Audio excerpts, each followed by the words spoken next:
Unlocking, on average, your key to everyday English statistics. Hello, everyone. Welcome back to our channel, where we make English learning easy and fun. Today, we're going to unlock a phrase you often hear in conversations, news, and reports. On average. This phrase is crucial when talking about statistics, general trends, and much more. Stick around to learn how to use it correctly and sound like a pro. So, what does on average mean? It's a term used to describe the middle point of a set of numbers or the general trend of data. Imagine you line up all the pieces of data you have, like the ages of students in a class, and find the middle value. That's an average. It's a way of summarizing information so that we can understand it more easily. It's not about one specific item or outlier, it's about the overall picture. Did you know there are actually a few different types of averages? The most common one is the mean, which is what we usually refer to when we say, on average. To find the mean, you add up all the numbers and divide by the count of numbers. But there's also the median, the middle number in a sorted list, and the mode, the number that appears most often.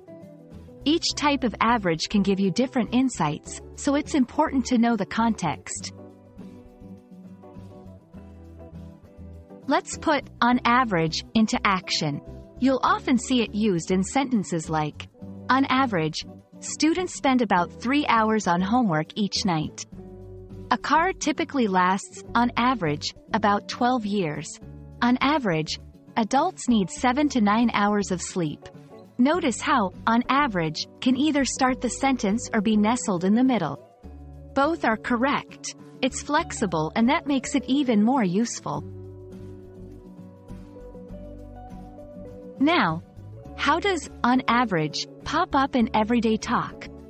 It's used to express a typical situation based on data or experience, without getting into the nitty-gritty details. If you're chatting with a friend about the weather, you might say, it rains on average 10 days a month here.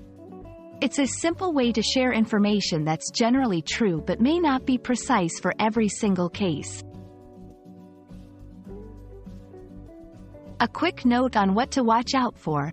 People often confuse on average with exact or specific figures. Remember, on average suggests a generalization, not an exact measurement. So when you use it, make sure you're talking about an overall trend, not a specific instance. And there you have it. Now you know all about on average and how to use it in your daily English conversations and understanding. We hope this video has made things clearer and you can now confidently talk about averages like a math wizard. Thank you for watching, and don't forget to practice what you've learned today. Until next time, keep learning and keep smiling.